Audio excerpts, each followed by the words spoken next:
Ladies and gentlemen, welcome to the 323. I am your host, Reed Murphy. I'm really happy for you. I'm gonna let you finish. Who the fuck is that guy? Look at the show. I'm the captain. Welcome to the fucking show. Fuck Scott.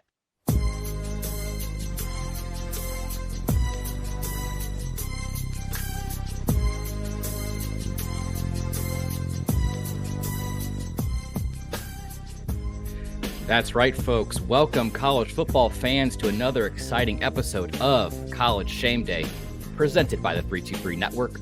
I am your host, Scott Ellia. We've got a packed show for you today.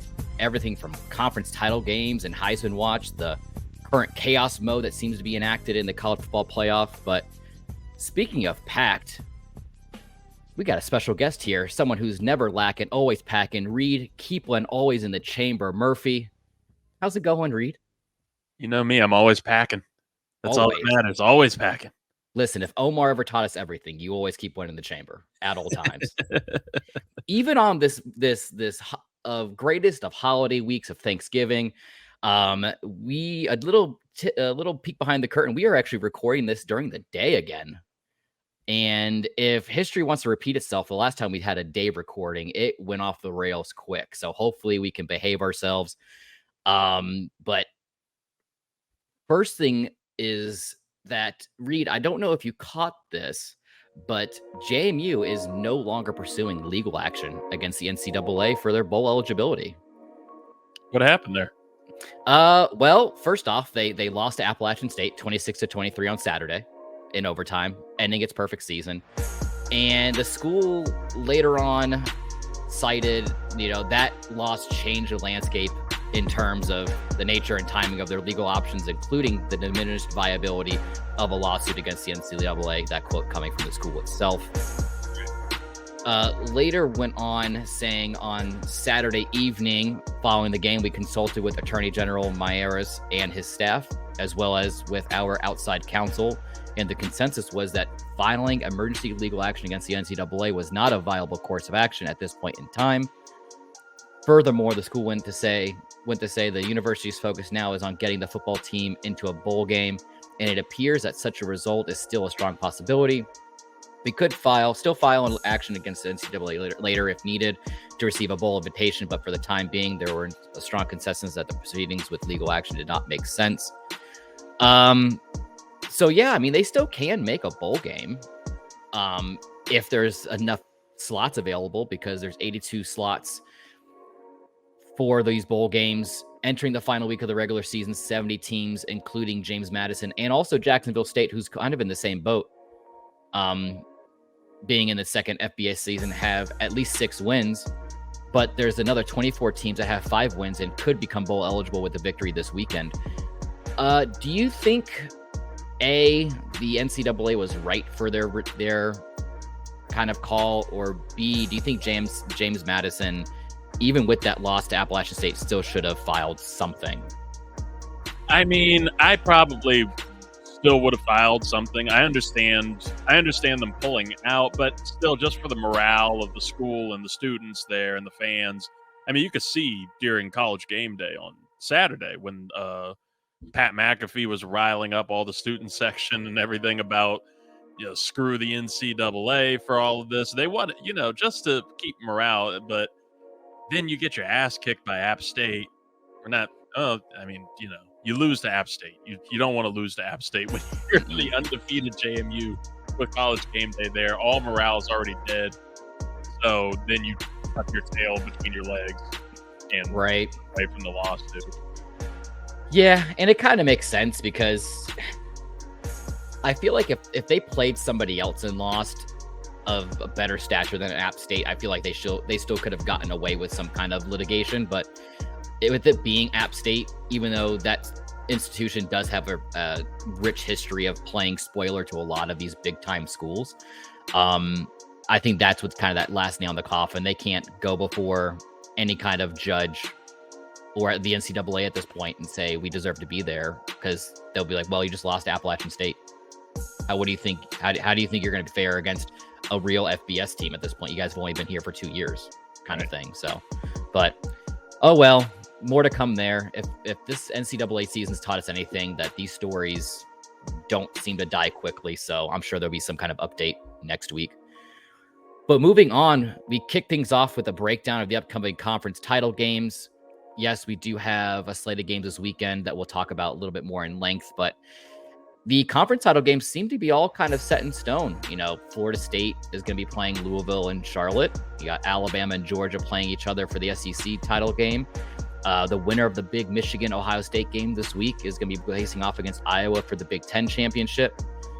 There's still some things to be ironed out in the Pac-12 as well. Washington's going to face off against either Oregon or Arizona, who ends up kind of edging each other out there.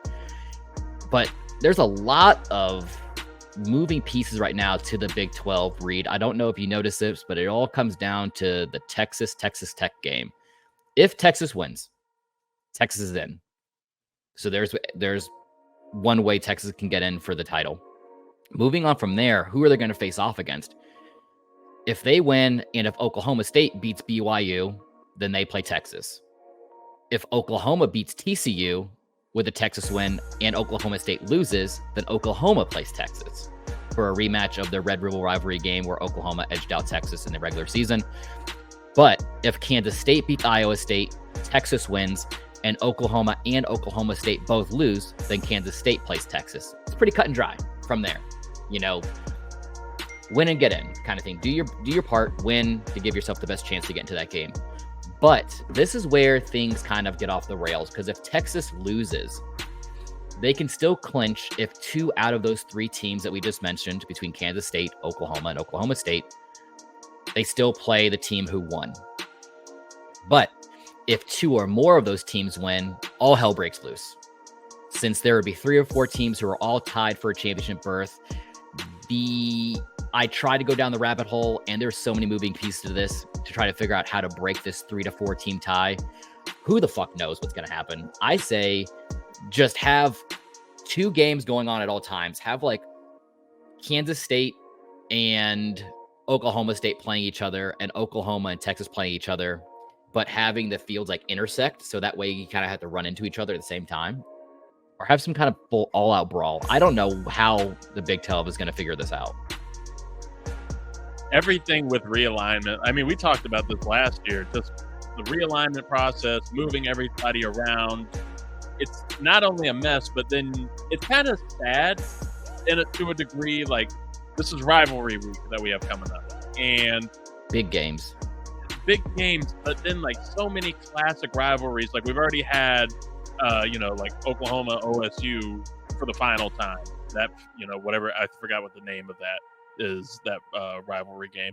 But there's so many things that are getting lost, so much tradition that's getting lost with realignment and everything. But you said all out brawl, and I'm for that. I'm for that anytime. All out brawl. Get the student section out there too. Like, how they rush the field, have them rush out there like it's a gladiator. God. It's Avengers Endgame, just whatever fucking schools, Florida and Florida State. Right. And to teach you something, it's called Bedlam, refers to the Oklahoma State in-state rivalry with Oklahoma. That's the name. So the Bedlam series. But no, I'm right there with you.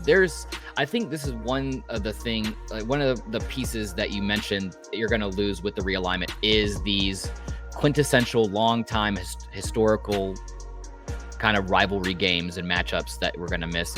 At this point, what's the point of even having conferences? What's the point? At this point, no, I don't understand it either, especially when once they moved to the playoff system, I started to just wonder, like, what the hell is even the point of it? Right. Well, and that's something that we kind of touched upon about, earlier on in the season when we were talking about conference realignment, when a lot of these teams started announcing where they're going to end up going. And then we talked about a little bit with the college football playoff not expanding next year, and they're sticking with the 4-team kind of layout for right now. But, outside of smaller sports, and I say smaller because, there's nothing that's going to rival the magnitude of college football for a school. I guess basketball can do it in certain markets, but we're talking a national kind of impact. College football is the biggest thing. So it makes sense to having these conferences for like kind of the smallers, not so much impactful sports, and been opening it up for having every football team being independent and just figuring it out from there. I mean, this weekend alone, I mean, you have the number 2 and number 3 team playing each other for not even a national championship berth in a playoff thing, but it's just for the Big Ten championship. Right. So who knows? And that's not even where the madness starts, because this is the thing that's been all over Facebook, all over Instagram, TikTok, ESPN, all the national pundits. They've all been talking about this nightmare scenario that's going to be facing, that could potentially happen for the college football playoff. To kind of get everybody up to speed, the most recent poll for the college football playoff has Georgia 1, Ohio State 2, Michigan 3, and Washington jumping my Florida State Seminoles to 4, which kind of makes sense. I mean, outside of the Jordan Travis injury, which I'll touch on here in a second. If you look at just the resume between Washington and Florida State, they do have on paper a better resume in the long run. So it makes sense for them being there at 4, especially because Ohio State and Michigan, one of them is going to lose and get bumped out anyway. So Florida State, just win. That's all you got to do. Just win. You'll be in there eventually. But that's not where this situation gets worse, because the scenario is, who are the 4 teams in if between Ohio State and Michigan, they're the 13-0 Big Ten champion, Florida State wins out, they're 13-0, Oregon beats Washington in their championship game for them to be tied 12-1. So that means the one loss that Oregon had was against Washington in the regular season, and then the one loss that Washington now has was against Oregon in the championship game. So you kind of figure, okay, what's the more impactful loss at that point? And further from there, you have a 12-1 Texas team who wins the Big 12, their one loss coming against Oklahoma and beating Alabama in the regular season. And speaking about Alabama, what happens if they beat Georgia in their championship game, to where their one loss against Texas at home in the regular season, and then Georgia's one loss against Alabama in the championship game? For me, I mean, it's pretty cut and dry. I don't understand why there's so much debate over this, but clearly to me, it's whoever the Big Ten champion is, whether it's Michigan or Ohio State. That's clear as day. They're in there. But then for me, I would also have Florida State in there. I'd have Oregon in there, and I would have Texas in there. Because in my criteria, if you're undefeated and you're a conference championship, that trumps everything. If you're the champion of a Power 5 conference, regardless if it's the ACC or the SEC, even though there's clear bias between the two, it doesn't matter. You're automatically in.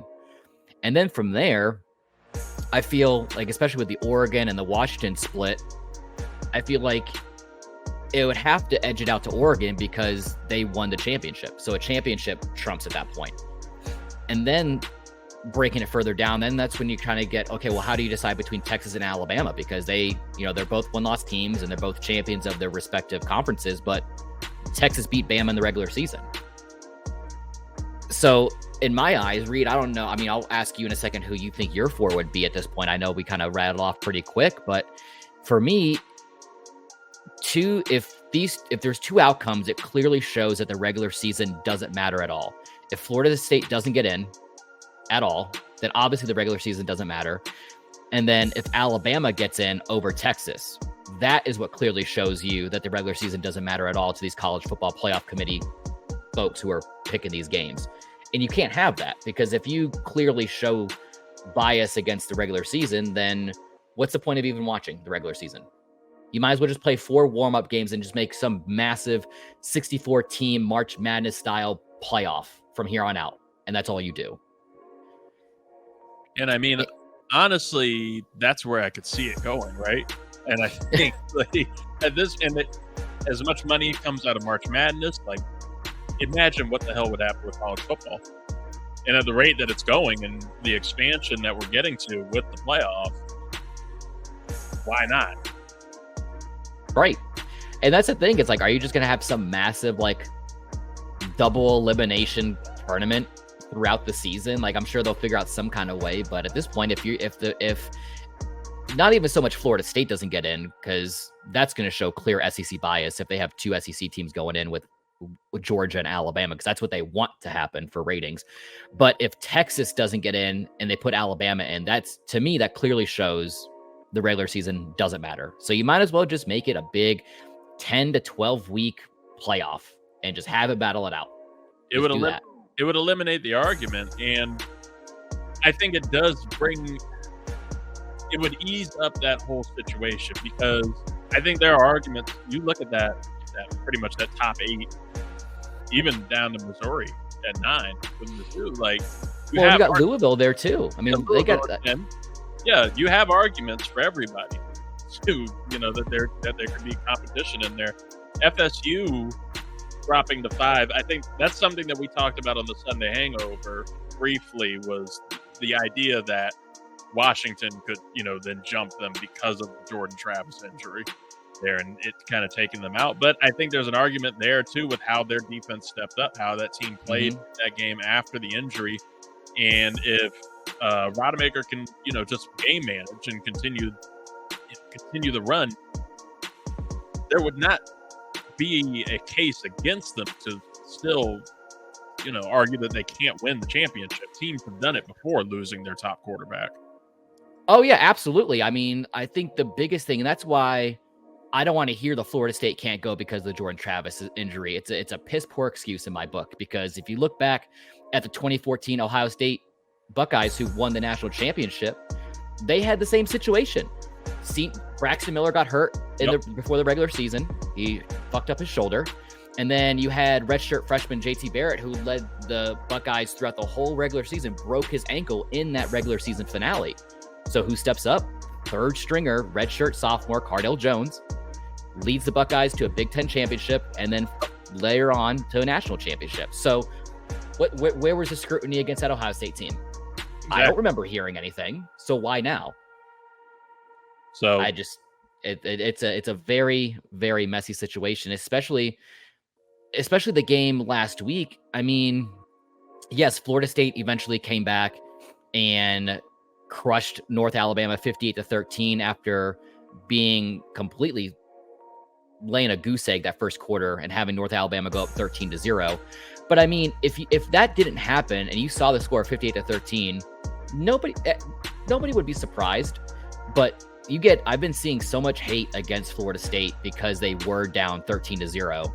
But I mean, you put that into comparison to a team like Alabama, who played Chattanooga and they won 66-10, and I don't hear any kind of negative remarks about them being able to put up 10. And also, like, that's just a shit argument too. Where, I mean, you look at Georgia's good to spot you 7 points every game. At the start. Like Tennessee, Vols fans were thinking at the start of the game, we're going to be the ones to do it. We're going to do it. We're up 7-0. Oh, damn it. It's just what happens. It happens in games. It's how you finish games. FSU, it really impressed me how they took over that game after the injury there. Right.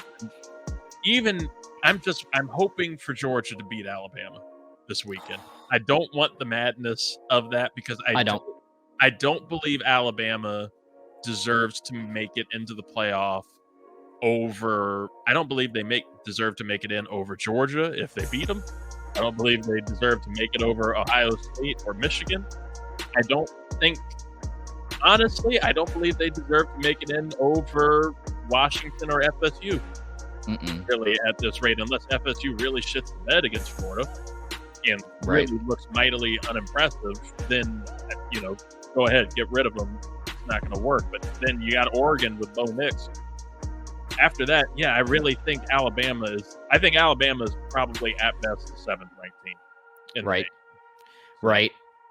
And it's actually funny that you say that, because I don't think it is a worse time to transition into the Shameful Eight and kind of talk about where I have Alabama at this point, because you say you have them in at 7? I have Alabama at 7.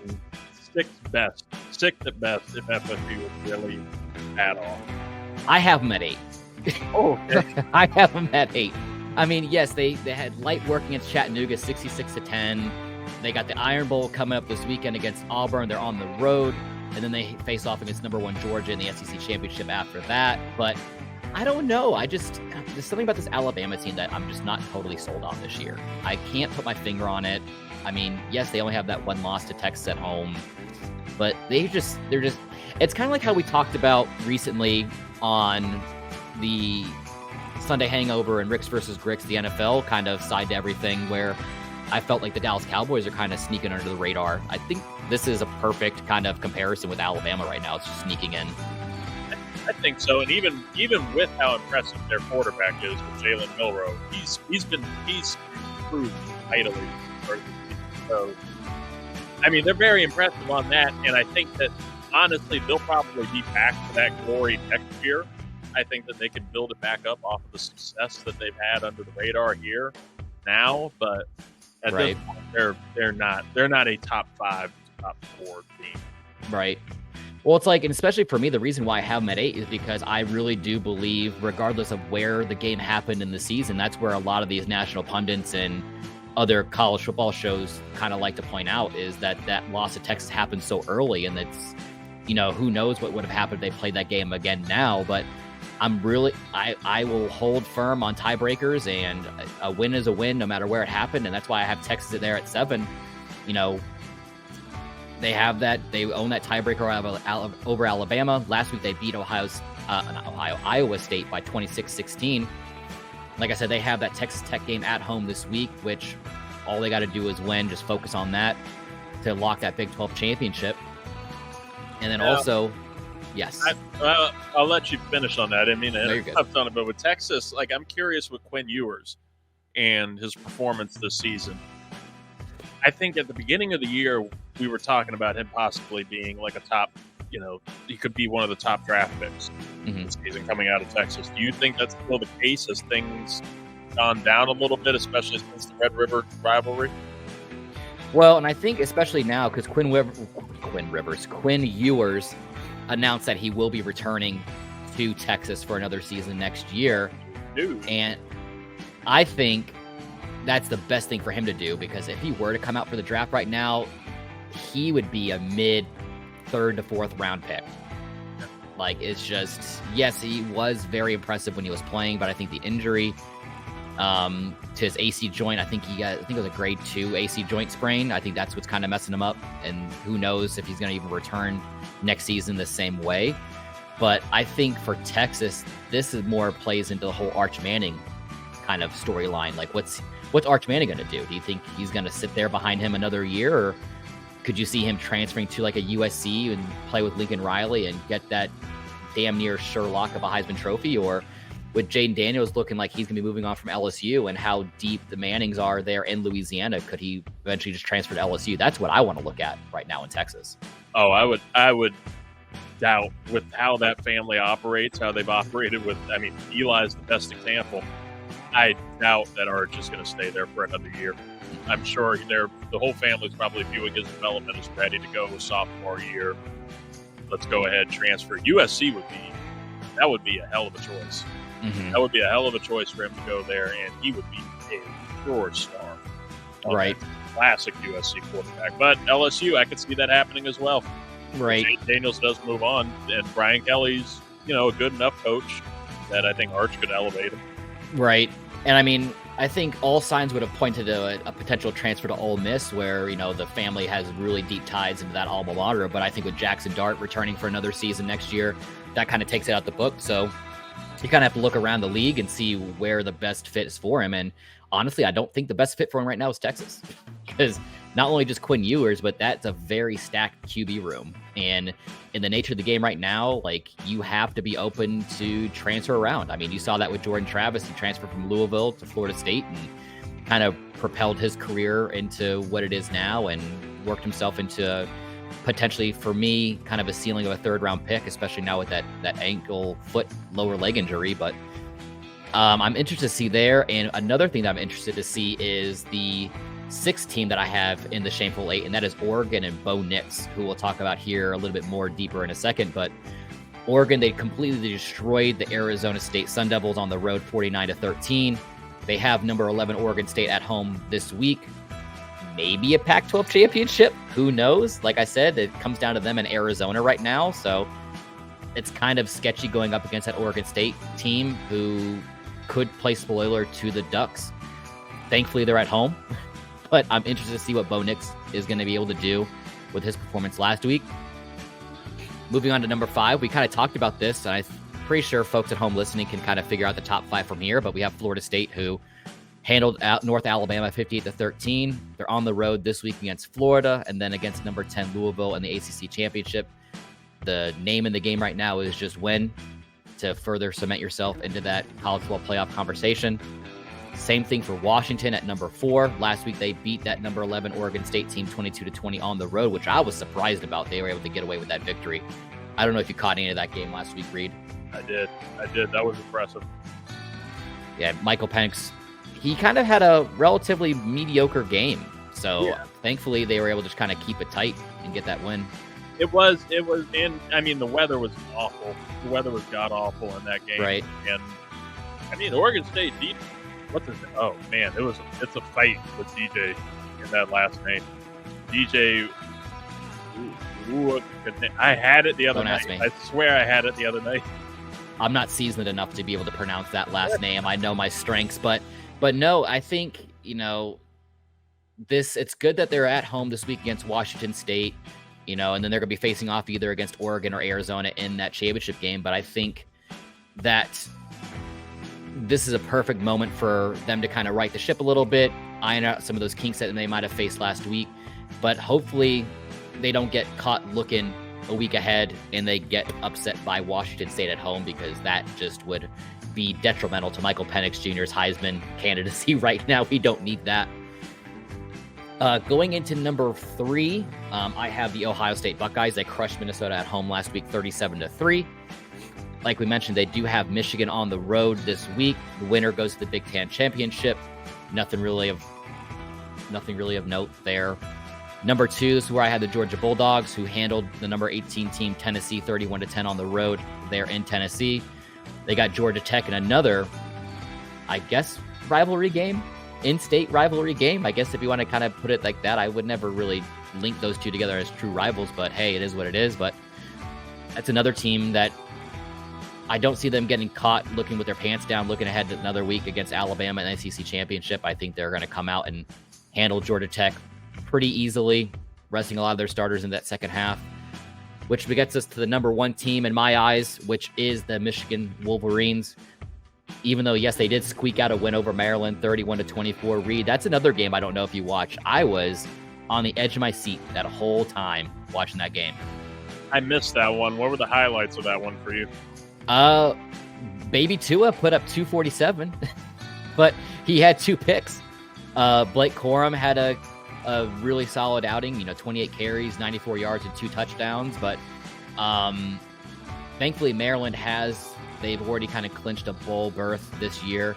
I think that's one team to really look out for in the future in the Big Ten. They've been very competitive in all their losses. How do you feel about Baby Tua?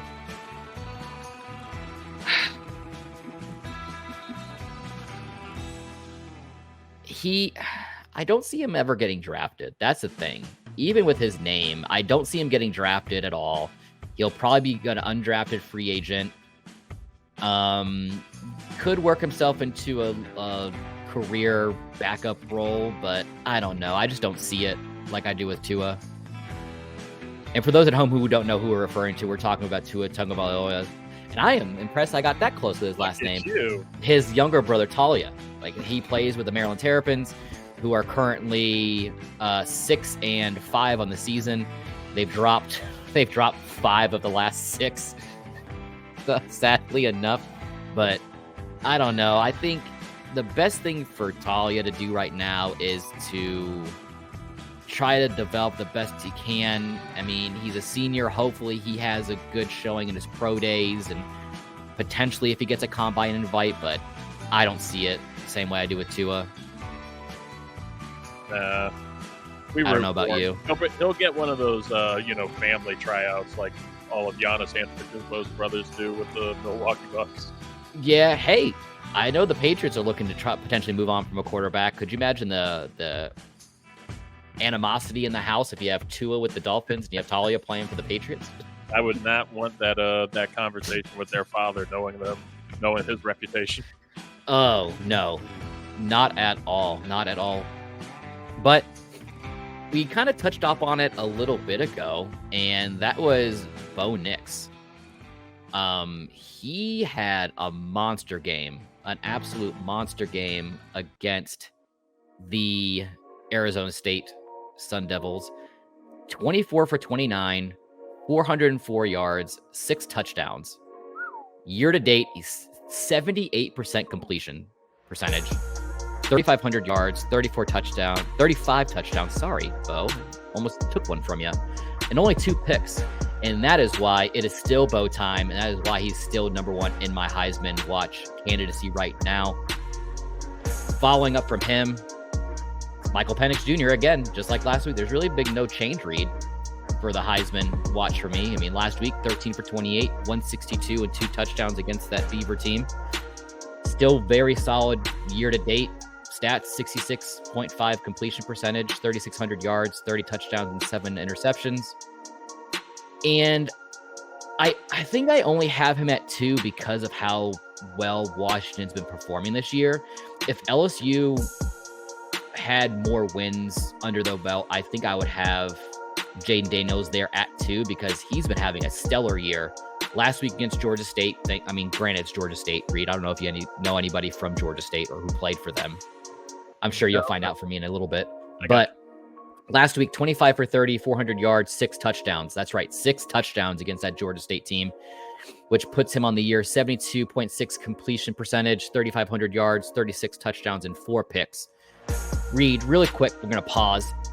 If the LSU Tigers were performing better overall, and by better, I mean more wins, he has to be the clear favorite, right? Based off of that stat line. Oh, 100%. Because I saw, and I'm looking for it now, but there was another stat that showed in terms of I think total touchdowns scored or something of the like this season, and it was various combinations, from different schools, of quarterback to this receiver or these receivers all together, and then tied for number 1 was just Jayden Daniels himself, just by himself. Yeah. Well, that's the thing, because the stats that I usually spit out at this point, it's just passing. It's just the passing game. His legs will kill you. He's over 1,000 yards rushing, 10 touchdowns. I mean, he's been responsible for 46 total touchdowns this year, which, I mean, looking back in history, that rivals Cam Newton when he was at Auburn with his Heisman. So I think with just how well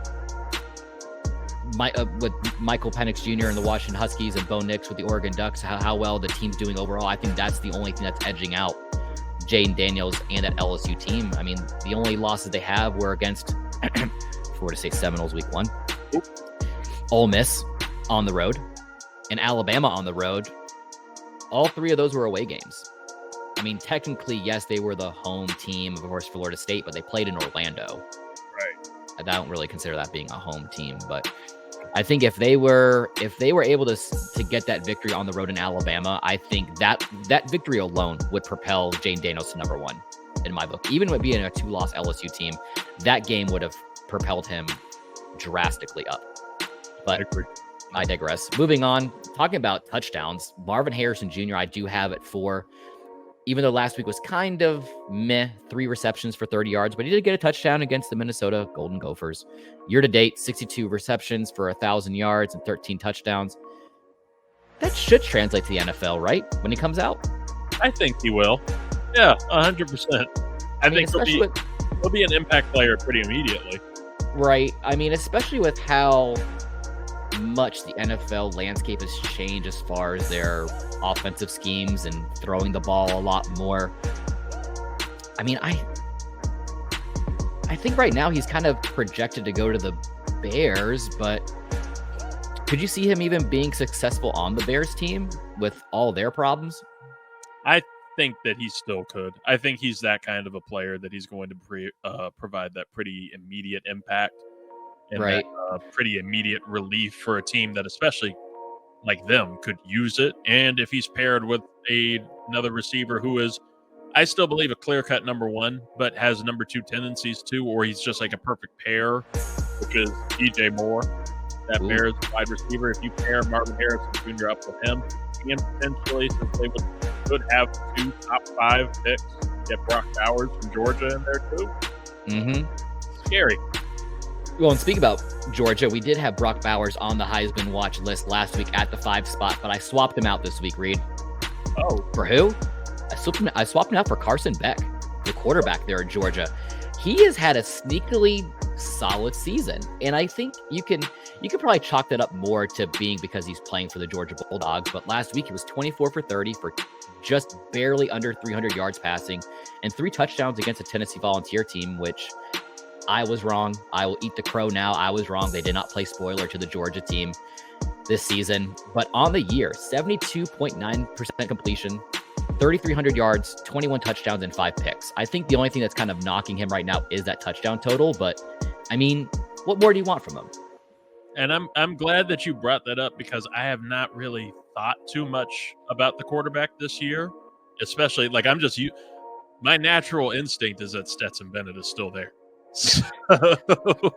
Where is Stetson Bennett? Has he resurfaced after he just randomly left the Rams? I don't know.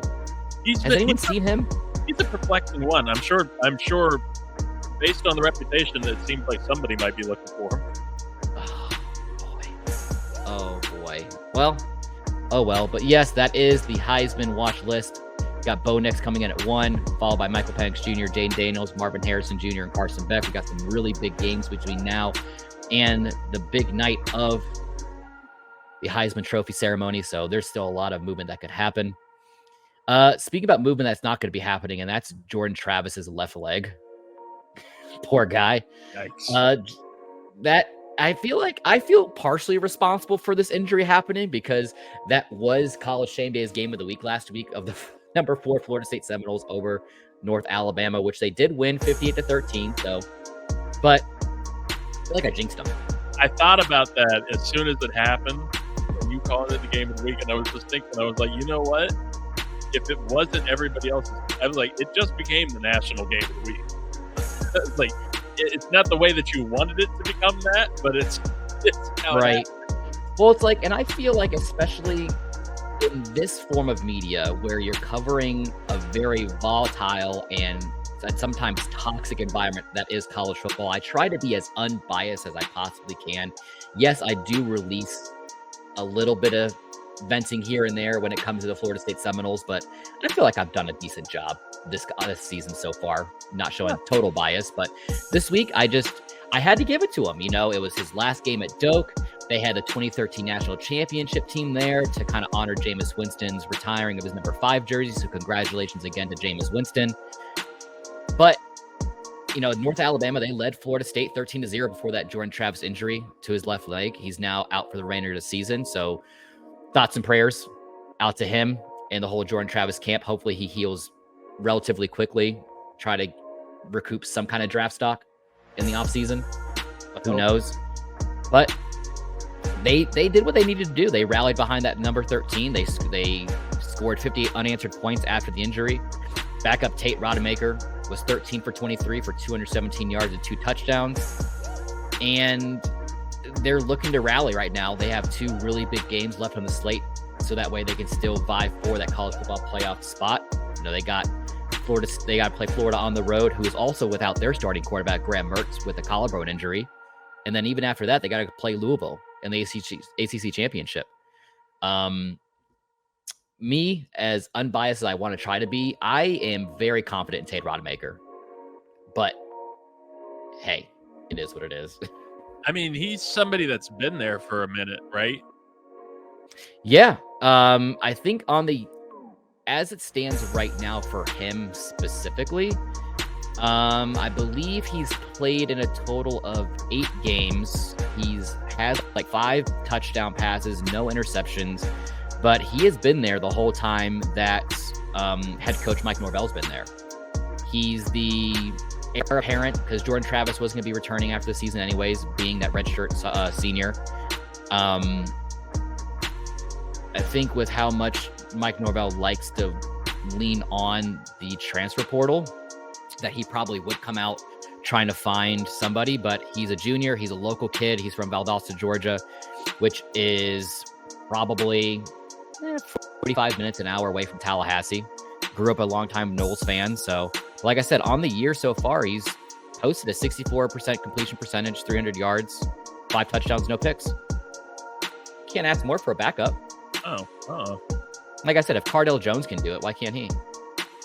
As long as as long as you can just game manage. You never like to be called a game manager, but if you can just manage the game fairly and minimize your turnovers, minimize any mistakes, being on the strengths of the rest of that team. I mean, you have 2 of the best wide receivers in the nation right there. Yep.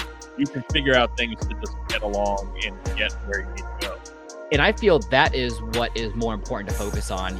Is it detrimental to the team that Jordan Travis isn't playing? Absolutely. He's been a leader and a game manager, like you said, and he's been a big part of that Florida State team for years now and really bringing them back to relevancy in the college football world. But like you said, with the amount of weapons that they have, not only on defense and how stacked they are when they can just trade people in and out all the time, but I mean, that offense in Keon Coleman and Jaheim Bell at tight end and Kyle Morlock, who's kind of had tight end, who's had a sneaky good season so far. And then big body Johnny Wilson. I mean, you have them, and then you have just like, it's almost like a 4-headed monster at this point in the backfield with their running backs. I mean, you have so many weapons around you and a really stout offensive line. All you got to do is just follow the game plan, trust in your abilities, trust in those around you. And I feel like everything will just kind of fall into place, to be perfectly honest, for the Seminoles team. That's the optimism you like to have. That's what we have to have. And speaking about optimism, hopefully Michigan's optimistic still without Jim Harbaugh, who is serving his last week of his suspension stemming from the cheating scandal. And for those of you, I know this is an audio medium. If you couldn't hear the air quotes, I did put air quotes around the cheating scandal. Just to kind of preface the game, this is College Shame Day's game of the week. I think it's the game of the week for College Game Day. There's a great slate of games we'll get into kind of quickly later on, since it is rivalry week. But this is the biggest game of the year. You got number 2 Ohio State on the road against number 3 Michigan. The winner moves on to the Big Ten Championship versus number 16 Iowa, and more than likely the college football playoff if they beat Iowa, which I don't think they'll have a problem because Iowa doesn't like scoring points for whatever reason. I don't think they got the memo. That's part of the game, but hey, it is what it is. I think the key for Michigan is, really relying on Blake Corum. So far on the year, he has 180 carries for 888 yards and 20 touchdowns. As sad as it is to say in the NFL with how irrelevant it seems that running backs have gotten, I'm going to be sad to see him leave and go to the NFL. I mean, you wish the best of luck to him to go in the NFL and having it translate, but I just don't see any running backs translating ever again in the NFL. Not at the level that they used to, not at the immediate impact level that you used to be able to get, especially, I mean, hell, I guess it's a decade now, but with Todd Gurley, Ezekiel Elliott, Melvin Gordon, when those guys were coming right out. Right. I think as of late, the only running back that's kind of held up under these changes, well, actually 2, well, not so much now because he's kind of on the twilight years of his career, but it's Derrick Henry and then Nick Chubb. I honestly think Bijan Robinson could. Could if they had a competent head coach. Yeah. Who didn't actively want to lose. Yeah. Just help his migraines out, get him some Excedrin, make sure he's hydrated, and just help him out a little bit. Migraines probably coming from the damn coach. Well, absolutely. And talk about migraines. I mean, the key for Ohio State is the dynamic duo between quarterback Kyle McCord, who has thrown for 66% completion percentage, just barely under 3,000 yards, 22 touchdowns, and 4 picks. 13 of those touchdowns going to somebody we just talked about, Marvin Harrison Jr., who's, I think, as it stands right now, 62 receptions and 1,093 yards. That's scary to go up against. And obviously, both defenses need to make very limited mistakes, but I feel this game is going to come down to whoever wins the turnover/penalty battle. That's who's going to end up winning the game. See that. But and I don't know, Reed, if you missed it, but we did have TCU. They beat Baylor last week, 42-17. Hey, the Holy Bowl. Meh. And going into this week's lame of the week, we got Indiana at Purdue, double meh. I would recommend, It's Thanksgiving week this week, folks. Find something better to do. Families in town, go entertaining, go Black Friday shopping. Got deals going on all weekend long. We got NFL games on at different times this weekend to go watch. Just don't watch this game. It's not worth it. But you know what is worth it, Reed? Not one of my betting slips. They haven't cashed out yet. But it is time for another week of the most exciting, well, not even the most exciting, because I would feel the most exciting thing that's hit the radio waves of the podcast world is the Calvin Ridley betting slip. And Reed, can you remind the folks where they can find the Calvin Ridley Memorial betting slip? Well, of course, they can find that on the flagship show, the 323 with Reed Murphy. You go to the 323 Network on YouTube, subscribe there. You can always catch that, or at 323 Reed. Literally just 323 REID. Social media, we try to get that out. But I'd like you to hear it on the show. You got to go with it live. Calvin Ridley Memorial Betting Slip. Not to tell. Oh, yeah. And we almost did good. Almost. And I'm not going to tell you folks what happened. You're going to have to find that on that show. Yeah. Or follow the Instagram, follow the social medias. But last week we did go 3 for 5. Tennessee didn't win, sadly enough. But hey, it is what it is. But new week, new me, new money. We're going to hit this week. It's Thanksgiving. It has to happen. The gods have to renew the responsibility to me after that Jordan Travis injury. But like we kind of tipped our hands at a little bit ago, there's some great games coming up this week. We got number 12 Ole Miss at Mississippi State, TCU at number 13 Oklahoma, number 17 Iowa at Nebraska. Meh. UTSA at number 23 Tulane, number 9 Missouri at Arkansas, Texas Tech at number 7 Texas, number 11 Penn State at Michigan State, number 16 Oregon State at number 6 Oregon, number 2 Ohio State at number 3 Michigan, Kentucky facing off against the number 10 team Louisville, Jimbo Fisher-less Texas A&M against number 14 LSU, number 8 Alabama at Auburn, number 15 Arizona at Arizona State, BYU at number 20 Oklahoma State, Vanderbilt playing number 21 Tennessee. First of all, how is Tennessee still even in the top 25? I don't know. Is it just because they forgot? Like they're just like nobody's actually paying attention. They're like, oh, Tennessee probably, just throw them there somewhere in the late 20s. See, and I feel like that's probably what ended up happening. It's kind of like growing up and you go to like these holiday parties or Thanksgiving around massive amounts of family and you have all these underage kids sneaking the adult punch in their cup. And then Tennessee just happens to squeeze in there and get it. But hey, congrats Tennessee. You're still in there at 7-4. Number 25 Liberty. Congratulations to Flames and to Jerry's kids. They're facing UTEP on the road. Washington State at number 4 Washington. Number 5 Florida State at Florida. Number 18 Notre Dame at Stanford. Number 1 Georgia at Georgia Tech. And another 7-4 team that happens to be still somehow relevant. The number 24 team Clemson at South Carolina. How are they still getting away with this? That doesn't make any sense either. Whatever. Keep getting away with this. You can't keep getting away with this. And then to round it out, Iowa State at number 19 Kansas State and North Carolina at number 22 NC State. Folks, that is why this weekend is probably the greatest weekend because it is a rivalry week. All these games have huge implications, whether it's championship bursts for your conference, potential playoff spurts down the road, or hell, even just in-state bragging rights. But Reed, is no time better than the great right now to spin the wheel of Degenerate. Spin it 5 times. Let's trust the fates. We'll build a 5-team parlay. For reminding folks at home, I will not tell you the winners of each game because I am just going to build it off screen. And whoever I feel is going to win, you'll have to find on the 323 College Shame Day Instagram page. First game we have up right now is at North Carolina at number 22 NC State. That should be an interesting game, I feel.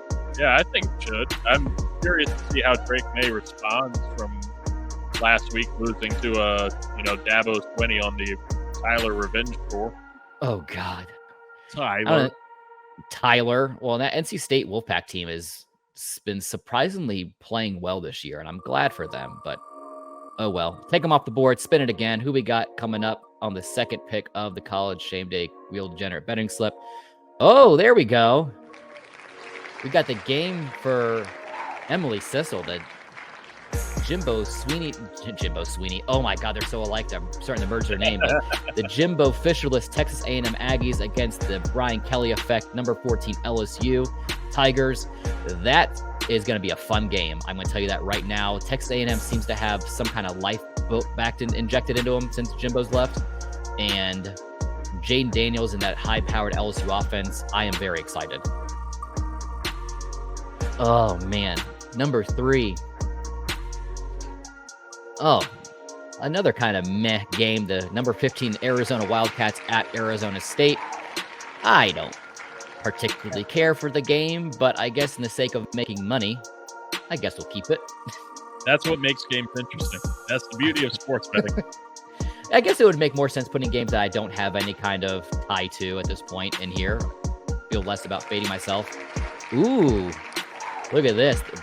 BYU at number 20 Oklahoma State. And Reed, did you see that BYU had their very first Jewish starting quarterback?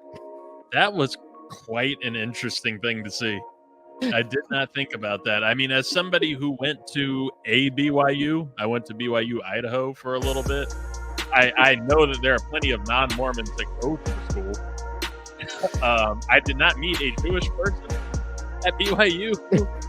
But, you know, hey, progress. Yeah, progress. Congrats to Jake Retzlaff. Pardon me if I'm butchering your last name, but hey, representation matters, no matter what capacity. But let's move on to the last pick of the Wheel Degenerate. Coming in at the 5th pick. Oh, no. I played myself. Oh, look what you did.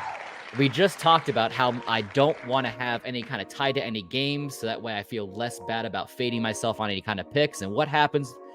I talk shit to the Fates, and the Fates talk right back. Because the 5th and final pick on this betting slip this week is the number 5 Florida State Seminoles at the Florida Gators. Reed, did I just play myself? Yeah, you played yourself. Damn it. God damn it. But just remind everybody, you got the Texas A&M Aggies at 14 LSU, number 15 Arizona at Arizona State, BYU at number 20 Oklahoma State, North Carolina at number 22 NC State, and the number 5 team Florida State Seminoles at the Florida Gators. Reed, I can't believe that just happened. I'm so upset. But either way, folks, thank you for joining us for the latest installment of College Shame Days. And remember, and don't miss out on any of the excitements. Follow us on Instagram and Facebook at 323 College Shame Day and at 323 Read for all NFL talk as well. Subscribe to 323 Network on YouTube and catch our podcast on all major podcast platforms. Maybe I'll try a new one this week. Like I said, I'm very loyal to Spotify and the brand that they have going on over there, but who knows what I'm going to do this week. There's a whole lot of things you can do. You can hear us do plenty of analysis, like how we just look, the things that we come up with. This show's a little more serious, but you go to, Sunday hangovers, and I'll be talking about how we could get Zach Wilson transferred to American Jewish University playing for Zion the Lion. Zion the Lion, is that real? That's their mascot at American Jewish University. We'll get a Mormon quarterback there. I don't know if they have a football team. I did find Georgia State notable alumni for you, by the way. Okay, I'm glad, because I was about to say that school sounds like some of the schools that Michigan's claiming wins over to get their thousandth. Is